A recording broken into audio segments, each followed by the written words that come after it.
हाँ, तो आपने थंबनेल देख ही लिया है कि प्राइसेस जो हैं ऑयल के वो बढ़ते जा रहे हैं। अच्छा, वो 6 एडिबल ऑयल्स हैं जिनके प्राइसेस बढ़ रहे हैं, वो देखो ये रहे: groundnut oil, mustard oil, palm oil, sunflower oil, वनस्पति ऑयल एंड सोया ऑयल। ठीक है। अच्छा, तो ये 2020 से 2021 तक ही बढ़े हैं, बहुत तेज़ी से बढ़े हैं। और अच्छा, तो सबसे पहले देख लेते हैं कि कितने बढ़े हैं। ठीक है, तो 28 मई 2020 से 28 मई 2021 का ये डेटा है। तो कितने ऊपर बढ़े हैं ये देख लेते हैं। देखो, ग्राउंडनट ऑयल की बात करें तो 147 रुपये 87 पैसे जो था वो 177 रुपये 59 पैसे हो गया है। और मस्टर्ड ऑयल जो देखें वो 118 जो था 171 हो गया है। वनस्पति ऑयल जो 90 था वो 131 हो गया है। ऐसे सोया ऑयल 100 था 153 हो गया है। तो मतलब काफ़ी इंक्रीज़ हुआ है। ठीक है, देखो 56.31% इतना ये बढ़ा है। और देखो 54.5% काफ़ी बढ़ा है। ठीक है, अभी क्यों बढ़ा है ये देख लेते हैं। ठीक है, तो सबसे पहले हम ये 4 टॉपिक हैं इनसे बात करेंगे। ठीक है, सबसे पहला है कि एडिबल ऑयल्स जो हैं वो हम इंडियंस कितना कंज्यूम करते हैं। अच्छा, क्या इतना कंज्यूम करते हैं कि बाहर से मंगाना पड़ता है? अब बाहर से मंगाना पड़ता है तो कहाँ से मंगाना पड़ता है ये भी देख लेंगे। इम्पोर्ट कहाँ से होता है ये देख लेंगे। अच्छा, और ये क्यों इंक्रीज़ हो रहा है? ठीक है, इंक्रीज़ क्यों हो रहा है? ठीक, चलिए, तो सबसे पहले देख लेते हैं कि हम कितना कंज्यूम करते हैं।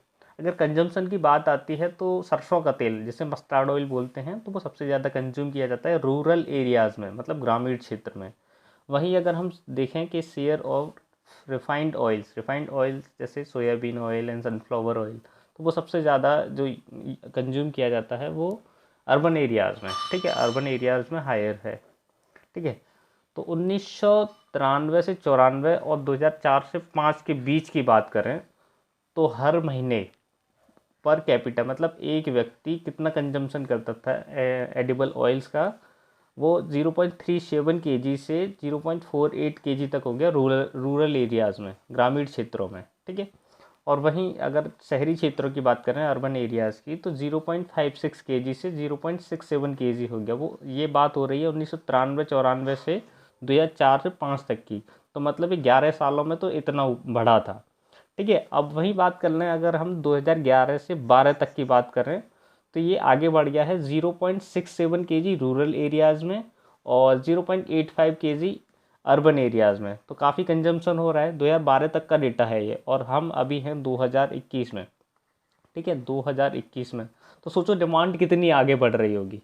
ठीक है, तो ठीक है, आगे देखते हैं कि क्या हम इंपोर्ट करते हैं एडिबल ऑयल्स ओवरसीज़ से? ओवरसीज़ मतलब विदेशों से क्या हम करते हैं? चलिए देखते हैं। अगर हम कृषि मंत्रालय के अकॉर्डिंग देखें तो डिमांड जो है वेजिटेबल ऑयल्स की वो बढ़ती जा रही है। और कितनी है? 23.48 से लेके 25.92 मिलियन टन है। कब से कब तक की है ये? 2015-16 से 2019-20 तक की। कितनी है डिमांड? 23.48 से लेके 25.92 मिलियन टन है। ठीक है, वहीं अगर डोमेस्टिक सप्लाई है इसी पीरियड में तो वो कितनी है? लोअर, बहुत लोअर हो चुकी है। कितनी है? 8.63 से लेके 10.65 मिलियन टन। 2019-20 तक की है, 2015-16 से। ठीक है, तो वहीं हमारी डिमांड ज़्यादा है और सप्लाई बड़ी कम है। ठीक है, तो 19-20 में अगर हम बात करें तो डोमेस्टिक अवेलेबिलिटी है एडिबल ऑयल्स की दोनों सेक्टर से, दोनों सोर्सेज से। प्राइमरी सोर्सेज जैसे ऑयल सीड्स, जैसे वो जो सरसों होती है ग्राउंडनट उससे, और सेकेंडरी सोर्सेज जैसे कोकोनट ऑयल, पाम और राइस ब्रान ऑयल और कॉटन सीड, इनसे जो है। तो दोनों सोर्सेज से वो 10.65 मिलियन टन थी, और जिसकी हमारी जो डिमांड है 24 मिलियन टन।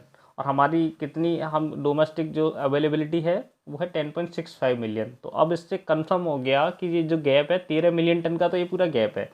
तो ये जो गैप है इसको फुलफिल करने के लिए हम क्या करते हैं? इंपोर्ट करते हैं बाहर से। ठीक है, तो इंडिया डिपेंड करता है इंपोर्ट्स पे अपनी डिमांड पूरी करने के लिए।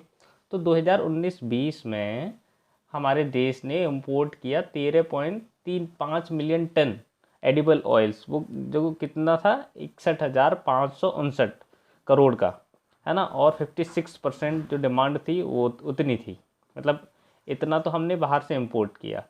तो इसमें क्या क्या था?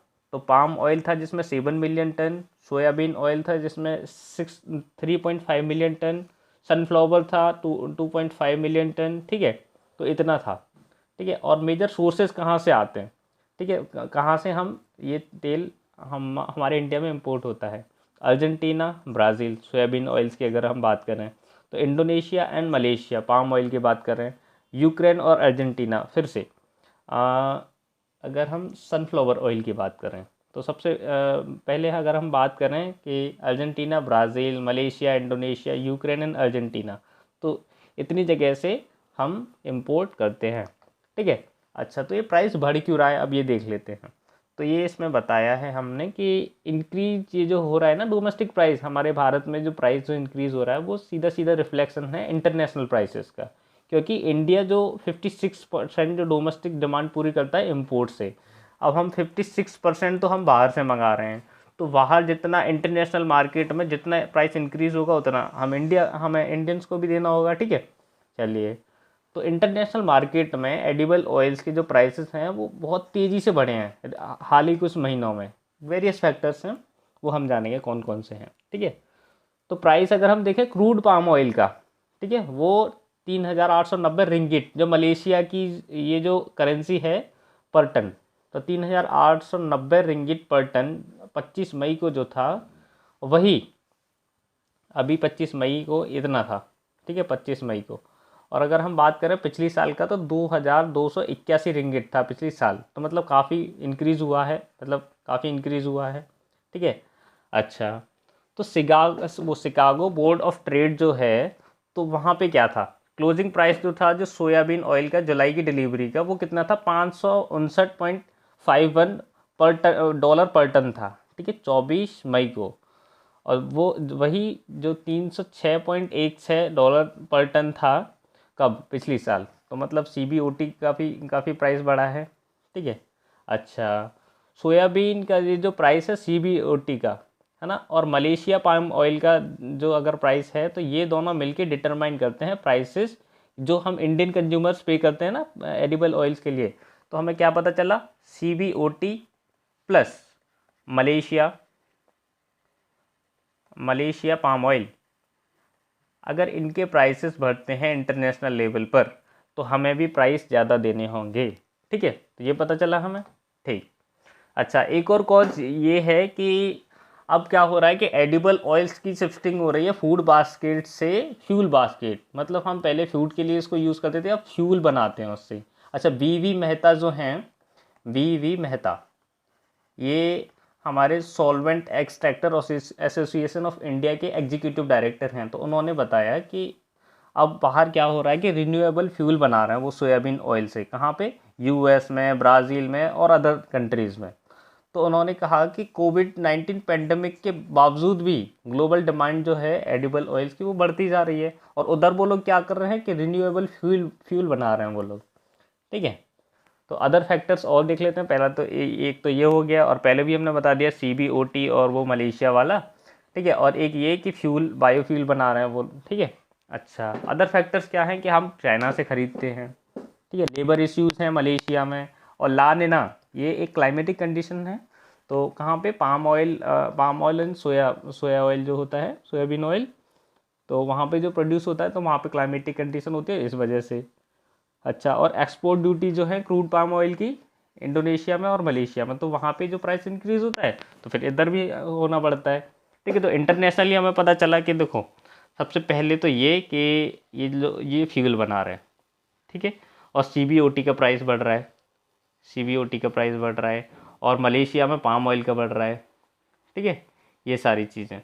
तो ये फैक्टर्स हैं जिसकी वजह से प्राइस बढ़ रहे हैं, ठीक है। अब हम क्या कर सकते हैं इंडियंस, है ना, तो अगर हम शॉर्ट टर्म कोई ऑप्शन देखें, अभी शॉर्ट टर्म ऑप्शन कि क्या कर सकते हैं रिड्यूस करने के लिए एडिबल ऑयल्स, तो हम इंपोर्ट ड्यूटीज़ जो हैं उनको लोअर कर दें। बाहर से जो तेल आता है, तो इंपोर्ट ड्यूटी अगर हाई होगी तो हमें भी ज़्यादा पे करना होगा, तो हमें वो कम कर दें, ठीक है।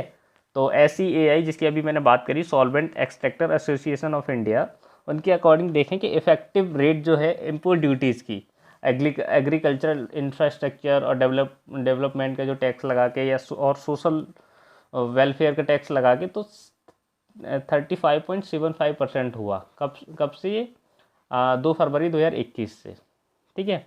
अच्छा, और अगर हम इंपोर्ट ड्यूटीज़ देखें, रिफाइंड, ब्लीच एंड डीओडराइज्ड का मतलब जिसमें ये जो तेल है जिसमें डीओडराइज उसको किया जाता है कि उसकी गंध को निकाल दिया जाता है, दुर्गंध को मतलब साफ़ किया जाता है, उसमें अच्छी जो स्मेल आए, ठीक है, पाम ऑयल की।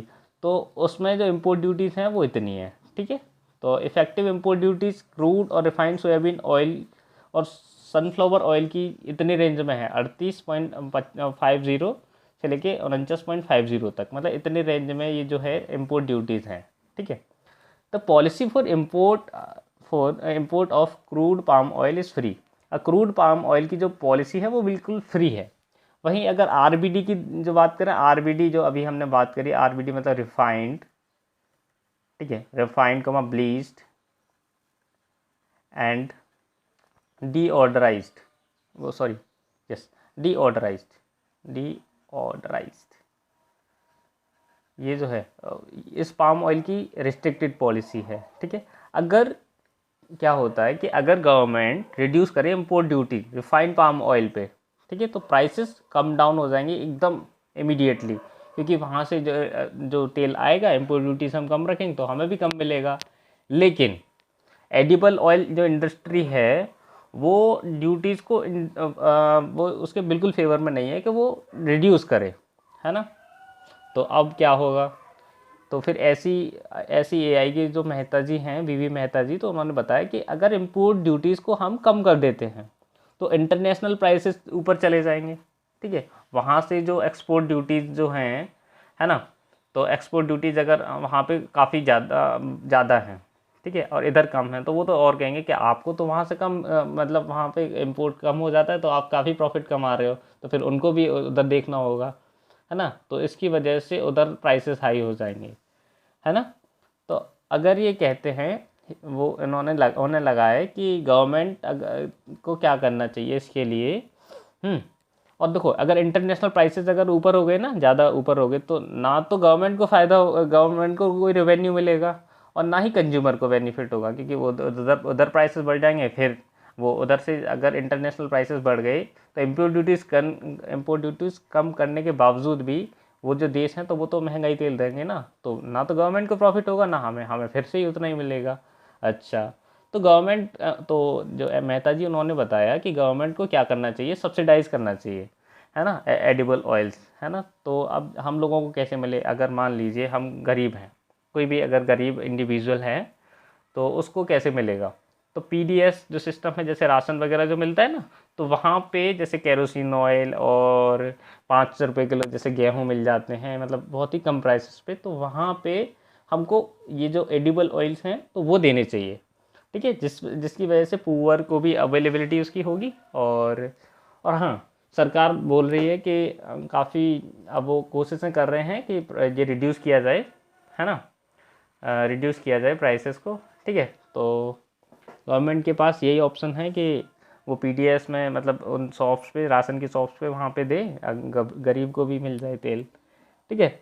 तो ये था हमारा आज का डिस्कशन पूरा, कि हमें पता चला कि क्या इंटरनेशनल फैक्टर्स हैं, सीबीओटी, हाँ, मलेशिया का पाम ऑयल अगर इधर प्राइस बढ़ा तो हमें भी देना पड़ता है ज़्यादा, और हमारी देखो हम कंज्यूम बहुत करते हैं, है ना, हमारी डिमांड 56% जो है वो बाहर से होती है, ठीक है, और बाहर प्राइस बढ़े तो इधर भी बढ़ जाते हैं, और गवर्नमेंट अपना कोशिश करेगी, और अगर गरीब को अवेलेबल कराना है तो सब्सिडाइज़ करे पीडीएस शॉप्स जो हैं, राशन वाली शॉप से, ठीक है। तो keep learning, keep smiling and subscribe to our channel Exam Nerd. और हाँ, फेसबुक पे एक ग्रुप बना रखा है हमने, एग्ज़ाम नर्ड, ठीक है, एग्ज़ाम नर्ड। तो उसमें क्या है कि आप कोई भी एक पोस्ट डाल के और उस पर डिस्कशन कर सकते हो, ठीक है, और ये जो वीडियोस हैं वो वहाँ पे भी आपको फेसबुक पे भी मिल जाएंगे, ठीक है। और यहाँ पे अगर आपको वीडियो अच्छी लगती हैं आप वीडियोस देखिएगा, उसके बाद देखें, चैनल को सब्सक्राइब करना अगर बनता है तो करें, वरना नो प्रॉब्लम, ठीक है। Thank you.